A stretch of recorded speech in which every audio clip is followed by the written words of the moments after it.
Bienvenidos a una nueva edición de Pedazos de Historia, donde estamos repasando junto a Marta Caniego la historia de la economía. Si en los capítulos previos habíamos visto, en el primer capítulo, todos aquellos economistas, digamos, de la prehistoria de esta disciplina antes de Adam Smith, en el último capítulo, capítulo 2, nos habíamos centrado ya en el que podemos considerar como el padre de la economía, Adam Smith, por la cantidad de conceptos que tuvimos ocasión de ver en ese capítulo que Adam Smith introdujo en esta disciplina económica y sobre todo el del capital, que tanto recorrido había de tener en los siglos posteriores hasta la actualidad. Pues bien, hoy vamos a continuar avanzando por esta historia de la economía y lo vamos a hacer analizando a dos de los grandes herederos de Adam Smith, que además uno de ellos, Malthus, se ha convertido en todo un referente incluso en nuestro mundo contemporáneo en cuanto a la capacidad que tiene el planeta Tierra de alimentar a la humanidad y, si es necesario, ese término tan elegante de crecer, que en realidad es una forma, eh, digamos, educada de hablar de cómo hundir las economías de los países, considerando que de esa manera salvamos no sabemos qué. Además de Malthus, también queremos abordar una figura contemporánea a Malthus, amigo de este y con quien tuvo no pocos debates económicos, que fue David Ricardo. Pero antes de seguir avanzando por esta historia de la economía, saludamos de nuevo a Marta Caniego, nuestra economista de cabecera. Marta, bienvenida de nuevo a Pedazos de Historia. Muchas gracias por invitarme de nuevo y de paso, maravillosa introducción. Pues bien, vamos directos. Sí. ¿Quién es Malthus? Y sobre todo, ¿por qué es tan importante para nuestro mundo contemporáneo lo que Malthus propuso? Thomas Malthus es conocido por, a día de hoy se le conoce más por teorías más cercanas a la eugenesia, que hablarían de lo que ha comentado, ¿no? Hablarían de crecimiento, de la necesidad de tal vez reorganizar o redistribuir o planificar el crecimiento de la población, y también hablaría, especialmente, un tema que a día de hoy toca bastante, el ecologismo, la disponibilidad o la posibilidad de que haya alimentos para todos de forma estable a lo largo del tiempo. Spoiler, él sostenía que no era sostenible mantener una población que crecía continuamente y un ritmo de producción de comida, de alimentación para todos. Aunque yo a Malthus soy partidaria de darle un voto de confianza porque el hombre no terminó de ver cómo cambiaba las cosas, ese proceso que es la revolución industrial. O sea, le das un voto de confianza. Le doy un voto de confianza, es que él ya estaba muerto cuando comenzaron a teorizar sobre él. Bueno, esto va a generarnos un debate de lo más intenso. Pero tratemos de entender la figura de Malthus. Cuéntanos quién es Malthus, cuál es su origen, en qué familia se cría, quiénes son sus referentes en su infancia. Pues es muy interesante porque Thomas Malthus nace en Surrey en la década de 1760 y nace en un entorno que no es exactamente aristócrata, pero tampoco es exactamente burgués, está a medio camino. Me explico, él es hijo de Daniel Malthus, se le podría llamar tal vez gentle farmer, no sé si lo he pronunciado bien, que es un concepto que aparecía mucho, tal vez lo recuerden, cuando estudiábamos la Revolución Industrial en primaria. Uno de esos hombres acomodados que descendían pues o bien de la aristocracia o bien del funcionariado.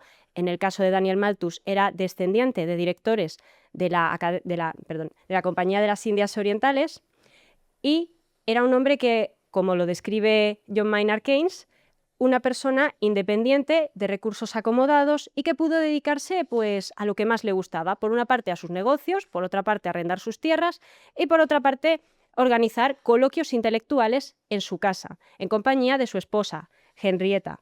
Henrietta es recordada a nivel artístico por aparecer junto a sus hermanos pequeños en un cuadro titulado Los hermanos Graham. ¿Por qué? Porque el padre de Henrietta era el boticario de los reyes de Inglaterra y su abuelo también fue boticario. Entonces son personas, los padres de Malthus, que descienden de clase social que yo no me atrevería a decir, pues eso, que son de las altas esferas, pero estaban muy bien conectados y sobre todo tenían una vida muy acomodada para lo que es la época. Y en esas reuniones de intelectuales que organizaba el padre es donde el joven Malthus tuvo ocasión de conocer a gentes tan interesantes como David Hume o tan inquietantes como Rousseau. Efectivamente, aquí hay un detalle curioso. Thomas Malthus era muy bebé cuando se sabe que coinciden en casa de sus padres, en casa de los Malthus, tanto David Hume como Rousseau, en esa época en la que Hume le habría acogido en Inglaterra. Pero un detalle, que a mí me parece muy curioso. Otra vez volvemos a John Maynard Keynes, quien asegura que estos dos intelectuales fueron las hadas madrinas del pequeño Malthus cuando éste estaba en la cuna. Y aunque es cierto que, digamos que estas visitas duraron solamente mientras que él era un niño, también es cierto que se crió con todos sus libros y que su padre, pues, se sabe que era bastante fan de las teorías de Rousseau. Bueno, en principio, el modelo educativo que el padre aplica en la formación del joven Malthus es lo que planteaba Rousseau. O sea, Sí, esa libertad que queda al niño, que es solo porque está constreñido por la sí. sociedad, no es capaz de desarrollarse, de modo que dejemos que él piense lo que quiera. Sí, no les fue mal, por lo menos en una primera instancia. Luego ya habría que ver cómo se torció el niño. Sí, porque ¿cuál es la formación que va a recibir él ya como adulto? Pues a ver, desde pequeño, en un primer momento él se cría junto a sus hermanos, son bastantes hijos, y se cría con pues lo típico, ¿no? Las institutrices, los tutores de casa que acudían a enseñarles a leer, a escribir, a lo mejor a adaptarse a lo que era la vida adulta. Y después, con unos 10, 12 años, lo enviaron a una academia llamada la Academia Warrington, conocida por ser bastante liberal para la época. Estuve leyendo que la consideraban una academia disidente al no estar del todo a favor de la educación anglicana tradicional de la época. De hecho, cerraron la academia después de, creo que a los 2 años de entrar Thomas Malthus. Pero en cualquier caso, él termina en Cambridge y allí va a Sí, estudiar matemáticas. matemáticas y, bueno, lo típico, los clásicos, ¿no? Latín, griego, y él va a destacar mucho. Va a destacar tanto que va a terminar sus estudios con honores y va a terminar tomando los votos y va a convertirse en párroco. Va a ser clérigo. Pero de la iglesia anglicana. Sí, de la Iglesia anglicana, efectivamente. De hecho, años más tarde, de una forma ya tardía, con 39 años, 40, él se casará y tendrá hijos. Bueno, la iglesia anglicana te permite casarte. O sea Sí, que... no, por eso digo que era para señalar que no era católico, perdón. Bien, la formación de matemático va a ser fundamental, porque una de las grandes obsesiones de Malthus es una aplicación estricta de ciertas leyes matemáticas en el mundo de la economía. Tan estricta que muchos economistas e historiadores consideran que se sacaba los datos de la manga. Un poquito. ¿Le explico? Bueno, que Malthus se podía sacar los datos de la manga no debe sorprendernos. Tú que eres economista, ¿en cuántas ocasiones te has encontrado con economistas que a lo mejor fuerzan los datos? Me parece que de esto no puedo hablar públicamente, pero muchas veces. En realidad no es tanto que fuercen, o sea, no es tanto que se inventen los datos como que haya una toma sesgada de los datos. Sí, efectivamente, ese es el tema. Él, digamos que aprovecha los datos que le benefician para desarrollar su teoría. Una teoría que además busca responder a otros intelectuales de la época que sostenían exactamente lo contrario. Bien, entonces sigamos con esta formación. Le tenemos ya, es matemático, Sí. como párroco de la iglesia anglicana, y ya tiene una posición, pero no se para ahí, porque es No, cuando no empieza a sé para ahí. escribir y a viajar. Sí, él intenta escribir un primer libro sobre las leyes de los cereales, que ese es un tema que inquietaba mucho en Inglaterra en aquel momento, si es mejor, a lo mejor, proteger ese comercio, si hay que fomentar la producción local, si hay que fomentar el comercio. Él va a ser partidario ya en aquel momento de una suerte de, permitidme la expresión, aunque quizás sea un poco anacrónica, proteccionismo por un bien mayor. Me explico. Él pues se va a educar con David Hume, también va a leer a Adam Smith, se sabe que leyó a Adam Smith, después hablaremos de eso, y va a sostener que él es partidario del libre comercio, pero con detalles, porque si el libre comercio perjudica a lo mejor a la economía local o a la vida de quienes viven en la zona, a lo mejor no está de más o no está mal proteger ciertos sectores o, no sabría cómo decirlo, fomentar que se produzca alimentación en casa, para que nunca falle. Se dice que él va a empezar a pensar todo esto a partir de los problemas que va a generar y las tensiones internacionales de la Revolución Francesa. Sí, hombre, esto es fundamental. O sea, estamos hablando de un caballero que está haciendo todo este desarrollo intelectual. Sus obras se van a estar publicando durante esa Revolución Francesa. El famoso ensayo de los principios de la población se publica en 1798, es decir, un poco antes de que Napoleón dé el golpe de Estado que acaba con el Directorio. Y la edición, digamos, clásica va a ser ya con Napoleón en el poder. Y como decíamos, Malthus se puso a viajar y viaja a la Europa continental, viaja por los Países Bajos, viaja por Francia, de modo que toma conciencia de lo que está ocurriendo en esa Francia, no vamos a decir posrevolucionaria, porque Napoleón sigue siendo parte de la revolución, pero donde ya se ha vivido toda esa crisis provocada por los acontecimientos revolucionarios. Y se dice que, bueno, al igual que pasó con Adam Smith, era un hombre observador. Era muy típico que las clases, vamos a decir, pudientes de la época fuesen de viaje cuando tenían cierta edad por lo que era el centro de Europa o incluso la zona sur. Es lo que se conocía como el Grand Tour.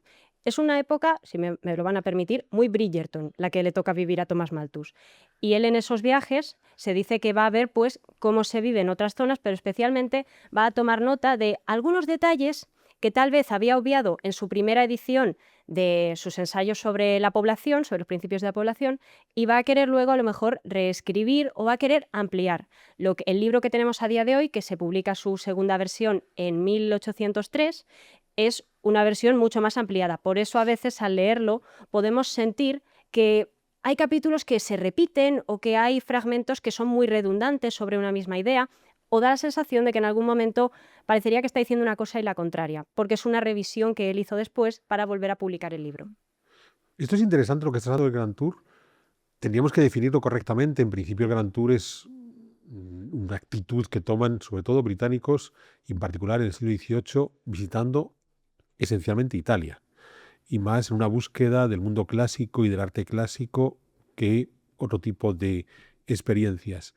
Pero sí es cierto que a partir de ese empecinamiento de ciertos eruditos británicos de buscar la Italia clásica, va a convertirse casi en norma de esta clase media alta, clase alta inglesa, el querer viajar al continente, a lo mejor no siempre con esos intereses artísticos de la Italia clásica, y en el caso de Malthus, por ejemplo, le estamos viendo cómo quiere adentrarse en la realidad de la Revolución Francesa.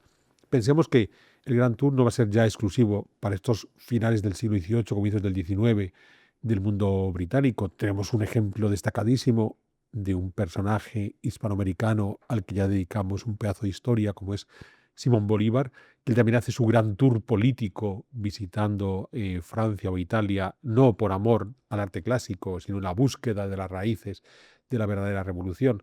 Entonces, a la larga, lo interesante de esta experiencia, de este viaje de Malthus, es que él se enfrenta a una Europa que ha vivido la convulsión de la Revolución Francesa, que no es una convulsión pequeña.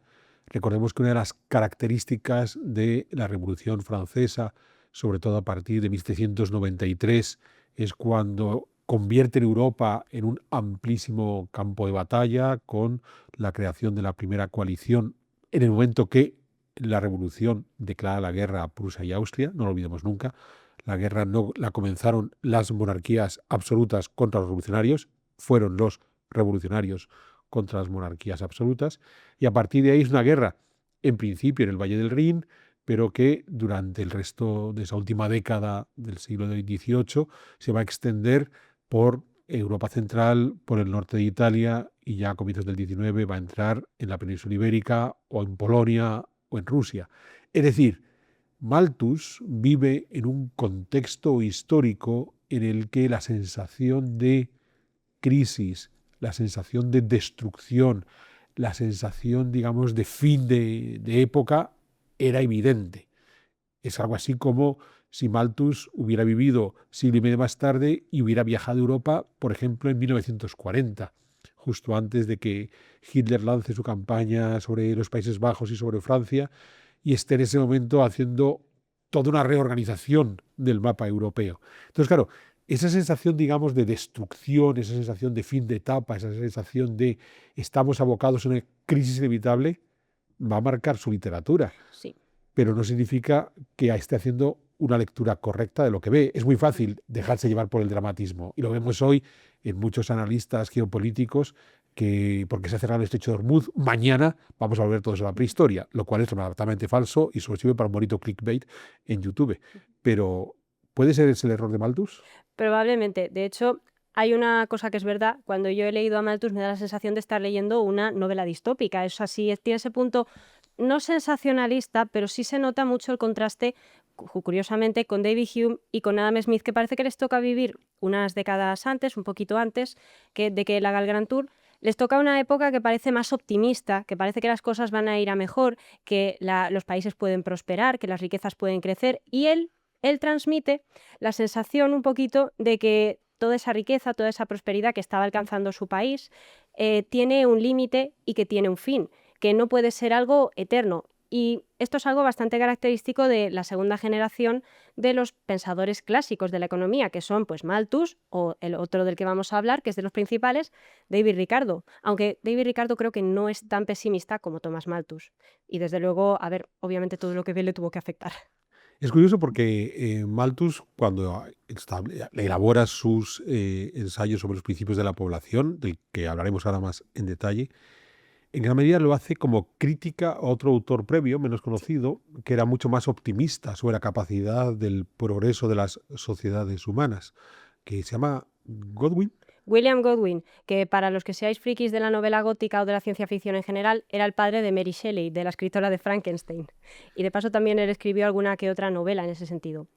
William Godwin es conocido por ser uno de los padres del anarquismo, no sabría decir si anarquismo en general o del anarquismo moderno, pero es una persona que va a desarrollar la teoría y va a sostener durante buena parte de su vida que algo así como que los gobiernos, las leyes y toda autoridad que se intenta imponer a las personas tiene un pozo, vamos a decir, no maligno, pero sí autoritario, que les va a poner freno a su crecimiento, a su libertad, a su felicidad, y que quizás el mundo o la población, si la dejases, alcanzaría la perfección por sí misma o guiada también según sus propios criterios morales, porque considera va a ser un hombre que esté muy en contra pues, de todo lo que eran las normas sociales de la época, que hay que decirlo, eran un poquito estrictas también, hay que señalarlo.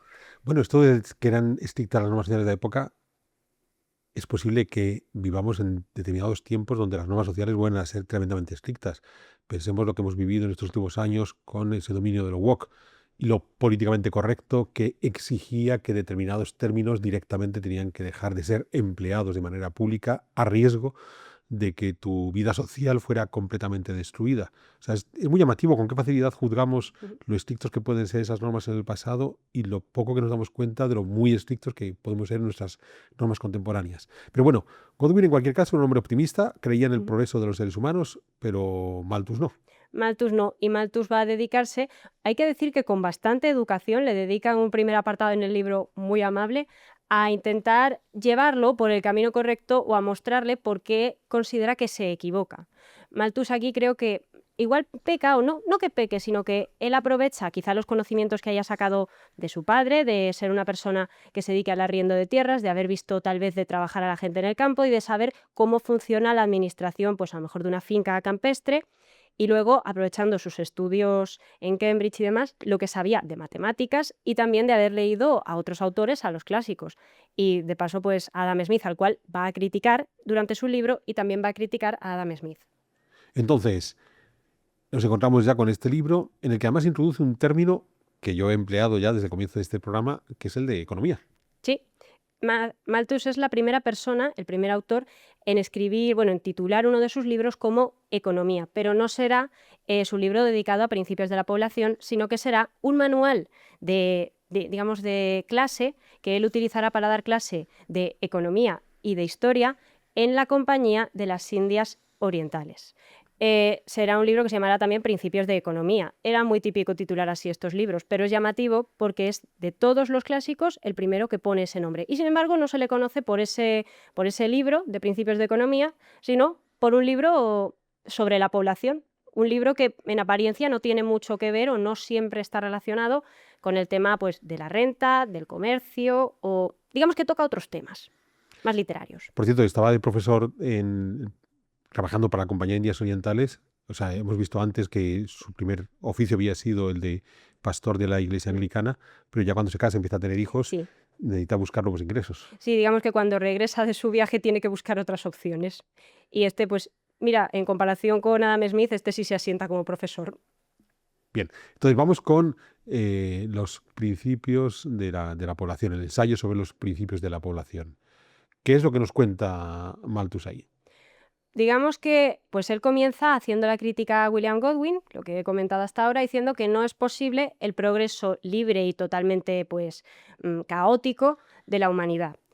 Él se basa, y lo va a desarrollar a lo largo del libro, es un libro muy cortito, sobre dos principios. El primero, que la población se duplica cada 25 años. Se crece en una progresión geométrica. Mientras que la alimentación, la comida, el trigo disponible, crece en una progresión aritmética. Es decir, que crece a un ritmo un poquito más lento que la población. Entonces él sostiene que si a lo mejor de aquí a 25 años la población se ha duplicado, quizás ya empiece a faltar alimentación para todos. Y para argumentar que esto es verdad, él se apoya en una revisión histórica, que eso se hacía mucho, lo hizo también Adam Smith en La riqueza de las naciones, donde va a apoyarse en que, a fin de cuentas, es ese finales del 18, principios del 19, el momento donde mejor se había conseguido vivir, pero que no nos confiáramos porque no dejábamos de estar atrapados en lo que economistas posteriores han querido llamar la trampa malthusiana. Es como una advertencia, de alguna forma. ¿Y en qué consiste esa advertencia? Esa advertencia consiste en, vamos a intentar imaginarlo porque creo que va a ser más fácil que ir paso por paso porque si no yo me lío. Supongamos que cuando las personas comienzan a trabajar una tierra, van a buscar las tierras que sean más productivas, las que sean más saludables. De hecho, hay gente que se dedica a día de hoy solamente a buscar tierras que sean fértiles o a hacer que sean más provechosas. Y eso se ha hecho desde el principio de los tiempos. Pues él sostiene que si cogemos una primera tierra que es muy fértil y ponemos a trabajar a un grupo de gente, tendremos una producción de alimentos. Y esa gente que trabaja allí recibirá un salario, con el que luego comprará lo que considere, lo que pueda para vivir. Si las cosas van bien, si todo el mundo tiene disponibilidad y excedente, además se puede aprovechar para comerciar. Pero él sostiene, vale, cuando la gente vive bien, ¿qué hace? Él dice, la gente se casa, a lo mejor adelanta la edad de matrimonio, a lo mejor ven que pueden establecerse antes, que eso creo que nos suena muchísimo a las generaciones actuales, establecerse de forma correcta y empiezan a tener hijos. Pero, ¿qué ocurre? Esto va a durar durante un tiempo, porque a medida que la gente va teniendo hijos y esos hijos van creciendo, o que incluso, como en esta zona se vive muy bien, llega gente del exterior, lo que va a pasar es que cada vez habrá menos trabajo para los que llegan o para los que crecen. Y como habrá menos trabajo, pues habrá gente que a lo mejor no puede comprar o a lo mejor no puede ganar dinero, pero serán más. Entonces demandarán más comida, demandarán más cantidad de trigo, voy a poner en este caso. Y como demandarán más, pero la cantidad de alimentación que se puede producir con esa tierra no es suficiente, tendrán que desplazarse a nuevas tierras. Nuevas tierras que quizás sean tan buenas como la anterior o que tal vez no. De hecho, se supone, y en esto va a coincidir con su homólogo, con David Ricardo, del que hablaremos después, las tierras van a ir perdiendo capacidad de producción y van a ser cada vez más estériles. Por tanto, se va a seguir produciendo alimentación y se va a seguir contratando gente, pero cada vez en una cantidad menor. ¿Esto qué hace? Presión sobre los precios. Suben los precios de la alimentación porque hay una masa enorme de gente queriendo comprar y a lo mejor la gente que vuelve a sumarse al trabajo cada vez cobra menos o cada vez puede perder poder adquisitivo con lo que cobra. ¿En qué va a terminar esto? Pues él sostenía que esto terminaba en miseria, en guerra, terminaba en quizás momentos de caos, de criminalidad. Es curioso porque a este momento, a esta fase tan terrible, que creo que nos daría miedo a cualquiera, él la llama frenos positivos. Es muy simpático el nombre, a mí me encanta. Y él va a sostener que una vez estemos en esa catástrofe, lo que va a pasar es que va a empezar a bajar el número de gente viva, va a empezar a disminuir la población, hasta el punto de que vamos a volver a empezar, hasta el punto de alcanzar lo que los economistas llaman, ya lo vimos el otro día, nivel de subsistencia. ¿Qué ocurre? Que además de toda esta catástrofe, la gente no es tonta. Si empezamos a ver que no puedo mantener una familia grande con mi sueldo, que no puedo a lo mejor vivir en esta zona o que necesito ayuda o que incluso tendría que cambiarme de trabajo e irme a otro mucho más duro, lo que voy a hacer no es tener hijos a lo loco. Voy a empezar a aplicar lo que Malthus llamaba frenos morales, retraso de la edad del matrimonio, intentar abstenerse moralmente de no pasar la noche con tu mujer. Vas a empezar a controlar lo que tú haces y a hacer lo que a día de hoy quizás llamaríamos una forma primitiva de planificación familiar. ¿Y estás de acuerdo? No. A ver, la historia de la revolución industrial ha demostrado que esto con tecnología se puede romper. A día de hoy hemos crecido mucho. Bueno, desde el siglo XIX hemos crecido mucho en población. No sabría decir ahora mismo cifras exactas, pero todo el mundo, si hay algo de lo que se queja mucha gente a día de hoy, es que somos demasiados en el planeta. ¿Y somos demasiados? Yo creo que no es que seamos demasiados, sino que naturalmente todos queremos vivir en los sitios donde mejor se vive, entonces tendemos a concentrarnos. Aquí en España, hay mucha gente que quiere vivir en Madrid, en Valencia, en Barcelona, pero luego tenemos Teruel, Luego tenemos Soria, luego tenemos Castilla-La Mancha, que son zonas que están mucho más despobladas. Es eso que se dice de que el campo se está perdiendo o que está quedándose la España vaciada. Entonces, volviendo a los principios que establecía Malthus, parece que su discurso es lógico. Entonces, si la población crece de manera desmesurada y los recursos no crecen al mismo ritmo, inevitablemente habrá un momento en el que la cantidad de recursos disponibles será tan pequeña que, como él pensaba, va a provocar hambrunas, va a provocar violencia, va a provocar guerras. Y en principio la única solución que encuentra es esa disminución de la población, ya sea porque se mueren de hambre, ya sea porque se reproducen menos los seres humanos. Y este discurso lo compramos hasta hoy. Y hay mucha gente que explica no solamente lo que Malthus estaba haciendo referencia a sus tiempos de finales del 18 y del 19, sino a nuestro mundo contemporáneo y a otros momentos históricos, considerando que Malthus, al menos ahí, pareciera que ha hecho un análisis correcto. Podría parecerlo. De hecho, mire por dónde, no sé si estará de acuerdo, muchos economistas sostienen que si bien ese análisis es erróneo cuando se aplica a lo mejor al mundo a partir del 19, a partir de la Revolución Industrial, porque se aprecia que o se estima que la población ha crecido continuamente, lo que sí están de acuerdo es en aplicarlo al sistema del antiguo régimen, a que la trampa malthusiana funcionaba hasta la Revolución Industrial. Mucha gente sostiene eso. Bueno, y tú que te dedicas al estudio de la historia, que has pasado del lado oscuro de la economía al lado brillante de la historia y tienes tu propio podcast donde nos hablas de historia, ¿encuentras que la trampa malthusiana funciona? Pues no sabría decirle, estoy con dudas, porque de alguna manera creo que es una idea que está muy, no sé si es que es una idea correcta para este periodo o es una idea muy metida en muchos autores, porque siempre se aplica con el caso de la peste bubónica, por ejemplo. Ajá. Se aplica mucho ese caso. Y hasta donde yo he leído, digamos que, bueno, a ver, si hubiese sido cierto lo que decía Malthus y se hubiese cumplido a rajatabla, entiendo que habría sido muy difícil que la población europea se mantuviese o que incluso creciese durante los siglos XVI y XVII.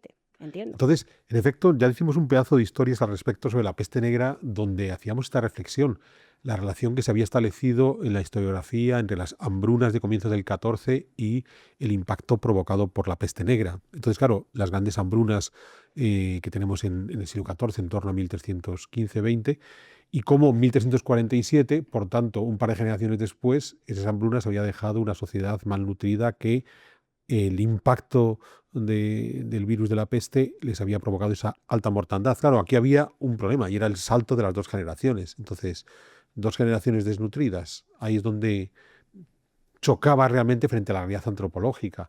Y es que en esas dos generaciones había habido tiempo de sobra para recuperar unos niveles de nutrición saludables. Y lo que realmente tenemos, el problema que tenemos en la peste negra es sobre todo un problema vírico. O sea, a los seres humanos le ataca una bacteria para la que no existen anticuerpos. Entonces, mal nutridos o bien nutridos, como fue el caso del rey Alfonso XI, se mueren porque su cuerpo no está preparado ante ese ataque de la peste negra. De modo que es llamativo cómo en el caso de la peste negra los historiadores se empecinaron, algunos historiadores, en introducir la trampa malthusiana y decir, ¿veis cómo Malthus tenía razón? Y como Malthus tenía razón, si lo aplicamos al estudio de la peste negra, puede tener razón en cualquier otro momento histórico. Para que vean el juego que nos encontramos aquí. Malthus plantea un análisis de las dinámicas demográficas desde un punto de vista altamente teórico, y después tenemos que conseguir que esa hipótesis vaya ajustándose a los diferentes periodos históricos. Hay algo muy llamativo aquí y no sé si te has dado cuenta, Marta, cuando él juega con la edad de matrimonio. Es cierto que la edad de matrimonio es uno de los métodos anticonceptivos más tradicionales que existe. Cuanto más tardo en casarme, más tardaré en empezar a tener hijos, al menos legítimos. Y sin embargo, lo curioso está en que el atraso de la edad del matrimonio y por tanto la reducción en el número de hijos históricamente suele estar asociado a momentos de bienestar económico y no momentos de crisis. Curiosamente, desde el punto de vista histórico, es en los momentos de crisis cuando la gente adelanta la edad de matrimonio y se reproduce antes, considerando que esa llegada de los hijos, lejos de ser una especie de freno al desarrollo, es un motor. Un motor porque en el antiguo régimen podía ser una mano de obra económica, puesto que cuanto más hijos tengo, más gente está trabajando en mi unidad doméstica, o pensemos lo que sucede después de las guerras mundiales, cuando reconstruyendo estos países, saliendo de unos momentos en donde todavía no estamos en el top de crecimiento, sino que hay que ponerlo todo en marcha, la gente considera que es el instante de tener muchos hijos. Entonces, es curioso porque el boom demográfico de la segunda mitad de los años 40 del siglo XX es el momento en el que Europa se está reconstruyendo. Es una Europa pobre que se está reconstruyendo, no es una Europa rica que se pueda permitir en principio tener muchos hijos. Y sin embargo es cuando más hijos van a empezar a tener. Entonces es muy llamativo porque tenemos la hipótesis malthusiana que choca con la realidad histórica y a pesar de ese choque seguimos mirando a Malthus o hay quien mira a Malthus con cierto cariño. Mm. Yo comprendo también que cuando se decide tener hijos en momentos de crisis también puede ir enfocado a la idea de decir, ahora soy joven, ahora a lo mejor puedo criarlos, a lo mejor ahora puedo trabajar más y también puedo ocuparme de ellos, que se pongan a trabajar pronto y en vez de esperarme, decir, voy a intentar estabilizarme porque igual piensas, no lo voy a conseguir nunca, igual tengo hijos tarde y o bien no los tengo y no tengo a quien me cuide de cuando sea viejo, o bien no estoy yo en condiciones de cuidarlos o de mantenerlos. Entiendo que eso también puede existir. Sí, al final hay una cuestión antropológica fundamental que se nos suele escapar y que muestra cómo estas hipótesis cerradas de Malthus no terminaban de funcionar. Es indudable que una de las soluciones ante la carestía de alimentos es el hambre y la mortandad asociada a esos periodos de hambruna. Es indudable. E históricamente podemos encontrarnos instantes en el que la ausencia de alimentos, por supuesto, provoca una alta mortandad. Pero al mismo tiempo, y esto es un elemento que a Malthus se le escapaba, y quiero que volvamos sobre ello, hay otras dos alternativas. Tú has mencionado alguna de ellas, por ejemplo, el desplazamiento de la población. La población va a desplazarse allí donde hay más recursos. Entonces, si yo estoy en un sitio donde no hay recursos, habrá una parte de la población que pueda morir por hambre y habrá otra parte de la población que decida no querer morir. Y entonces busca alternativas y una alternativa es me desplazo, emigro a un lugar donde sí haya recursos. Y luego hay otro elemento, que es el elemento que Malthus no quiso incorporar y que en muchos casos el ecologismo malentendido contemporáneo tampoco incorpora, que es el salto tecnológico. Sí, él no lo incorpora. Quiero pensar que es porque no era tan consciente de lo que iba a ocurrir o porque él al inspirarse en David Hume o en Adam Smith lo percibe, pero igual no sabe hasta qué punto va a llegar. Quiero pensar que por eso digo que le doy Pero un fíjate voto que a aquí te tengo Malthus. que reprochar algo, y es que cuando él escribe a finales del 19, final del 18, principios del 19, la revolución industrial ya se ha puesto en marcha.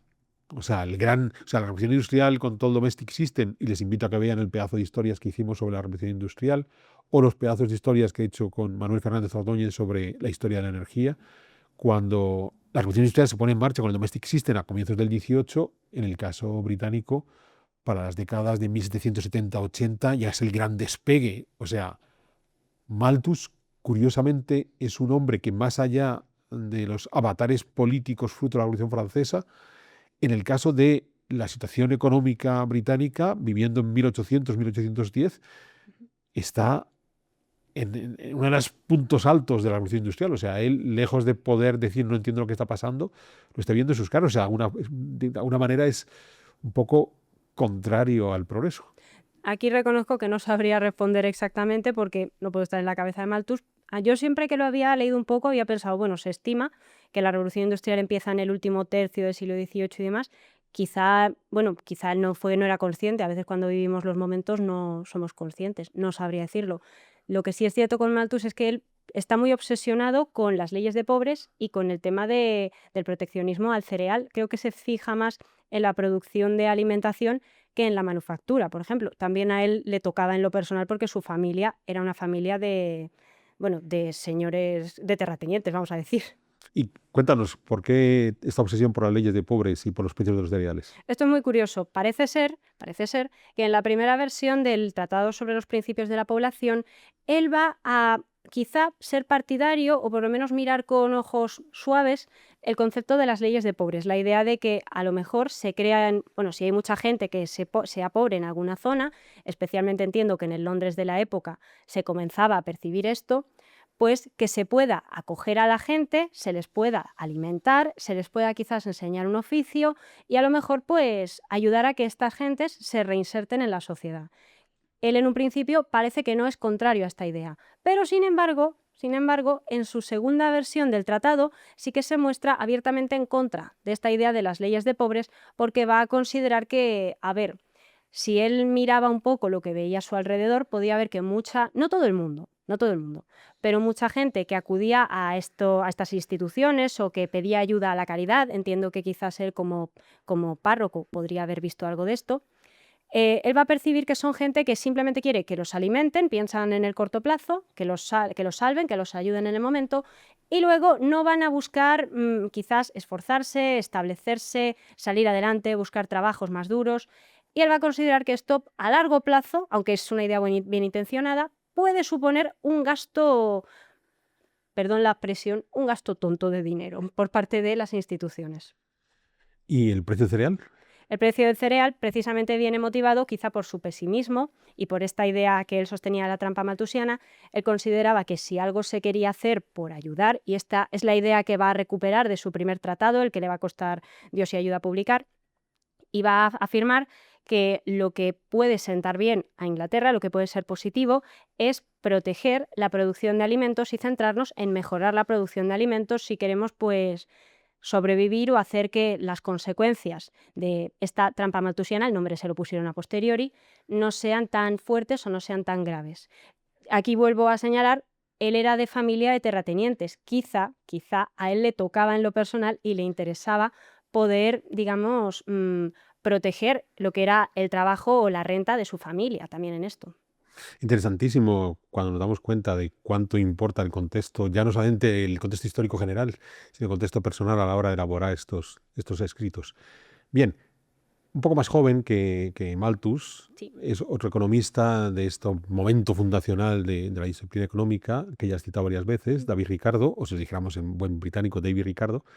¿Quién es David Ricardo? Pues David Ricardo es un hombre que nace, eso, un poquito después de Malthus. Él nace en la década de los 70 del siglo XVIII. Creo que nace en el 77, pero ahora mismo no estoy segura. Sí, en el 77. En el 77. Y este hombre tiene la particularidad de que es un hombre de origen judío y se cree que portugués, aunque no está del todo claro. ¿Por qué señalo esto? Porque se sabe que su familia se había trasladado poco antes de que él naciese a vivir a la zona de lo que hoy se corresponde con los Países Bajos, y que después se volvieron a mudar. Y en algún momento de la historia, esta familia, la familia Ricardo, termina viviendo en Londres. Y vemos a un joven David Ricardo, como lo quieran llamar, trabajando con 14 años trabajando con su padre en la Bolsa de Londres, que podemos imaginarla quizá más que como el concepto sofisticado que tenemos hoy, tal vez más parecido a una casa de apuestas, podríamos decir. Sí. Un poquito.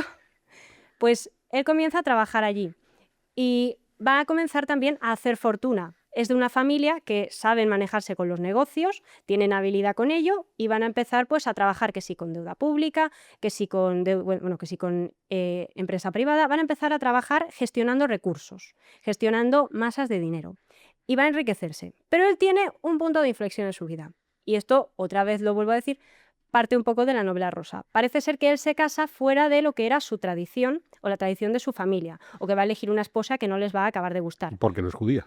Efectivamente.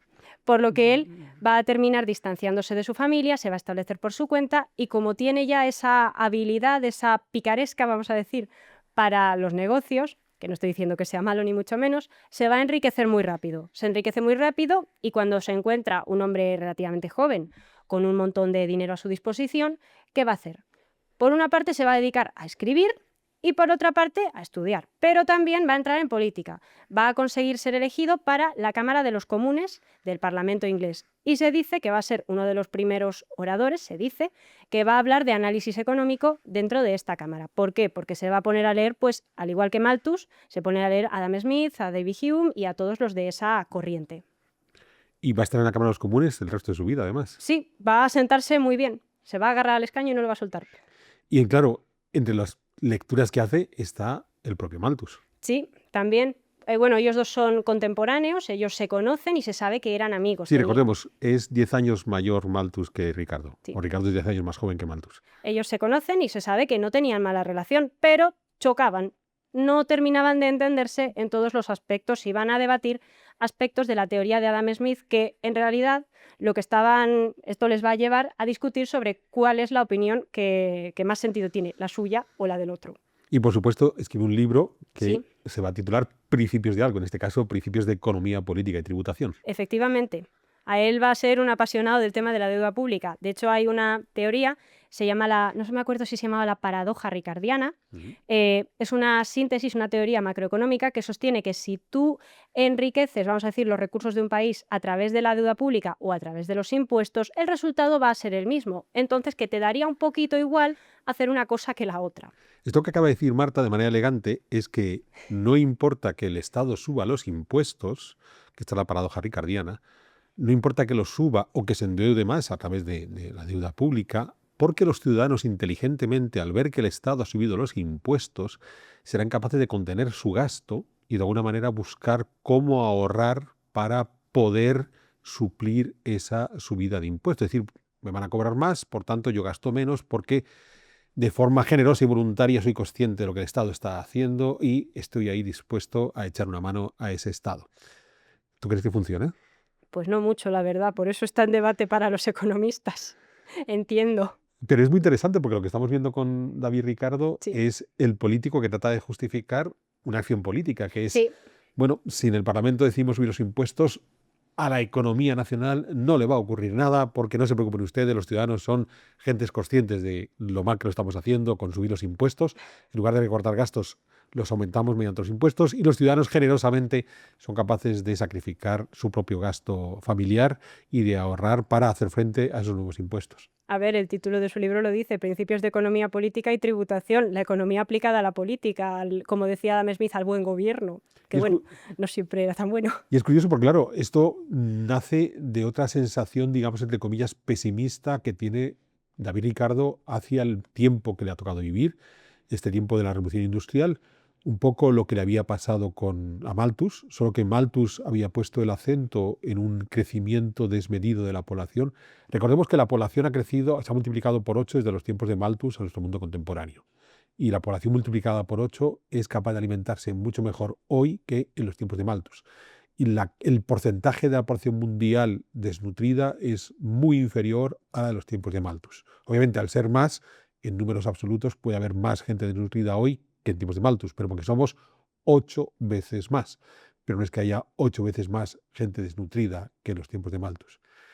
Por el contrario, lo que Ricardo va a hacer en su pesimismo hacia el modelo de la revolución industrial y el capitalismo es una crítica a otro economista contemporáneo, a Say, que tenía una ley, la ley de Say, S-A-Y, que decía que la propia oferta era capaz de generar la demanda que iba a asumir esa oferta, lo cual significa que no tengo más que seguir alimentando el mercado para que la demanda vaya reclamando esa oferta y a partir de ahí estemos provocando un continuo crecimiento económico.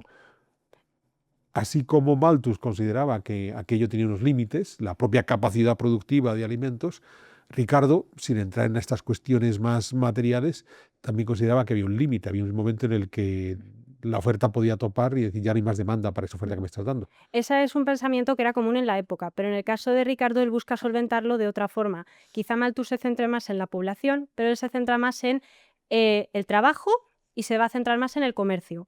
Él tiene una teoría, la teoría de la ventaja comparativa del comercio, que es parecida a la que tenía David Hume y la que tenía Adam Smith, pero la va, digamos, retorcer un poquito. Él va a sostener la idea de que, vale, puede ser que un país concreto no sea ventajoso o no tenga una excesiva habilidad en producir ninguna mercancía o ningún alimento o nada. Pero, él va a decir, tranquilo todo el mundo, si aún así, a pesar de eso, a pesar de que estemos en desventaja con los vecinos en todo, nos especializamos en lo que mejor sabemos hacer dentro de nuestras posibilidades, todo irá bien. ¿Por qué? Pues esta es una explicación compleja, porque él de alguna manera va a sostener que el comercio, la rueda del comercio, si tú le sigues dando, si tú le sigues ofreciendo cosas, tarde o temprano va a empezar por así decirlo, a hacer como el tragabolas, va a empezar a comer, va a empezar a atrapar esos excedentes que tú le envíes y eso va a repercutir poco a poco a mejor en la población. Quizá también pensando en que si a lo mejor nuestra población no está del todo boyante o no está en su mejor momento, no pasa nada porque ofreciendo mercancías al extranjero afuera vamos a poder recibir pues lo que nos falte o lo que necesitemos. Digamos que él se va a centrar en eso, pero esto va a contrastar un poquito con su teoría sobre el trabajo. ¿Por qué? David Ricardo toma la teoría de Adam Smith del valor-coste y la va a llevar un poco al extremo. Va a sostener que todo el valor de una mercancía, de una producción y demás, viene determinado por el trabajo que se le ha aplicado. No, atentos, por el salario, que esto es importante para Marx. Por el trabajo, las horas, el tiempo, el esfuerzo que se le ha aplicado. Él pone el foco en el esfuerzo de la gente de forma continua y en el seguir intentando lanzarse a todo lo que es el tema comercial. Digamos que es un contraste que va a tener con Malthus y que le va a llevar a pelearse un poquito con él. Claro, entonces cuando introduce ese concepto de valor-trabajo, es decir, el bien producido, el auténtico valor de ese bien producido es la cantidad de esfuerzo que se ha puesto para la producción del bien, lo que sucede es que en el momento que la demanda de ese bien desaparezca, ese esfuerzo ha sido en balde. Por eso es porque tiene esa visión pesimista, porque claro, Sí. ahí es cuando de repente tiene que haber alguna corrección pública, Sí. es cuando él abre el camino a que sea el Estado el que diga, bueno, a lo mejor aquí hay que... Bueno, un poquito de deuda aquí, un Eso poquito es. de impuesto por acá. Él se había dedicado toda la vida a gestionar los recursos o a gestionar masas de dinero. Quizás él sabía un poco cómo que a nivel particular se podía compensar X deficiencias o X carencias por un lado o por otro. Tal vez interpretó que esto se podía aplicar al general de la sociedad. Tal vez.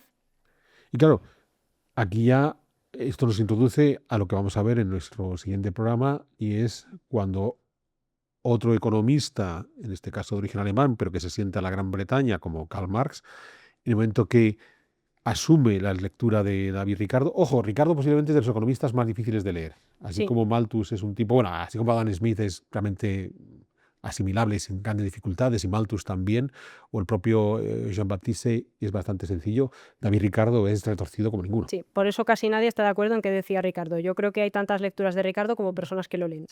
Y a partir de ahí, claro, cuando esto cae en manos de Marx, pues la lectura que va a hacer ya es, tal como estaba explicando ahora Marta, el salto que va a hacer Marx del valor trabajo de David Ricardo a lo que va a convertir Marx ese valor trabajo.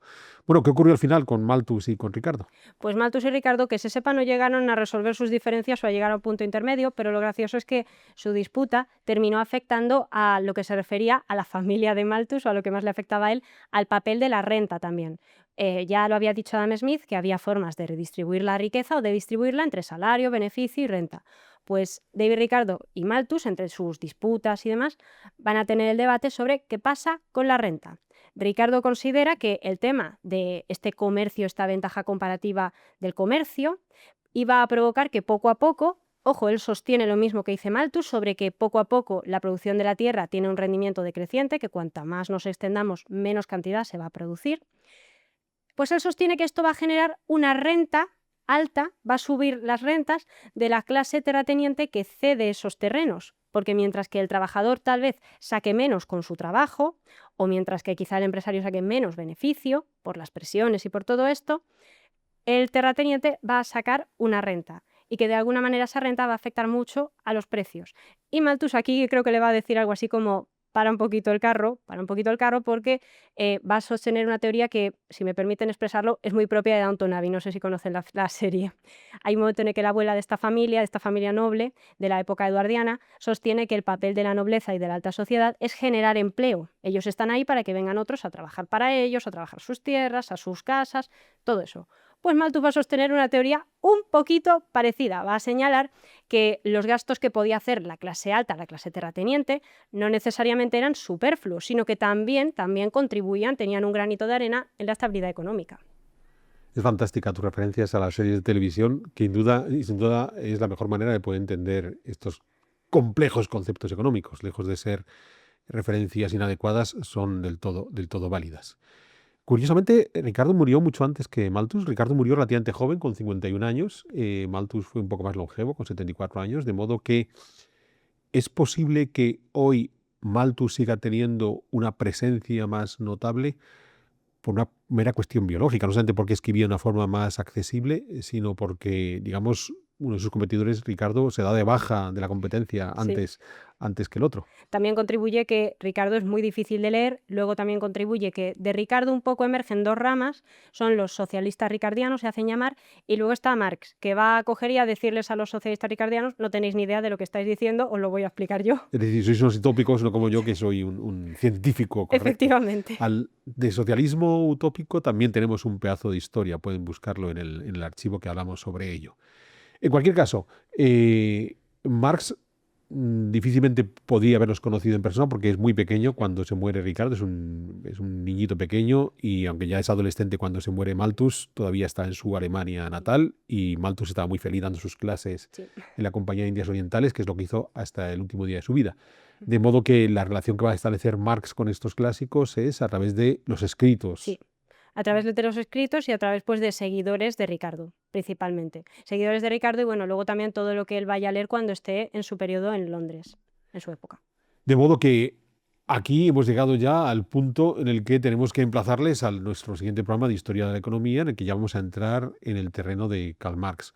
Lo interesante está en descubrir, en el momento de estudiar a David Ricardo y a Malthus, primero, la omnipresencia de Malthus hasta nuestros días. Esa obsesión de que somos demasiados y los recursos inevitablemente se van a acabar es una constante en, no voy a decir en corrientes políticas o en corrientes de ese, insisto, ecologismo malentendido, sino en la mente de muchas personas que están convencidos de que somos demasiados, olvidando la cantidad de espacio vacío que hay, vacío que no vaciado, que hay sobre el planeta Tierra y la cantidad de recursos que todavía no hemos sabido emplear.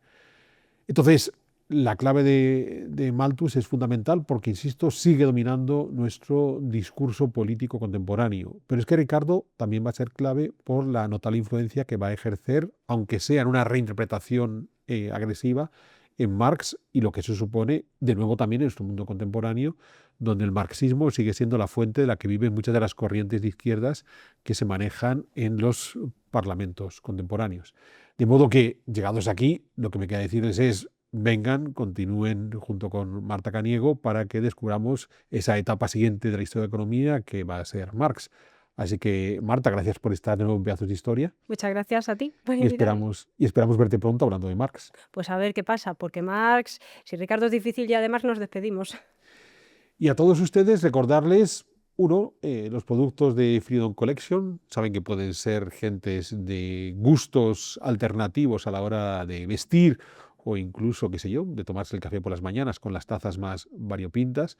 Y sobre todo invitarles a que pasen a formar parte de nuestro club de socios, que es la mejor garantía de que la producción de Big One sigue adelante. Y dicho esto, no me queda más que emplazarles a futuras ediciones de Pedazos de Historia.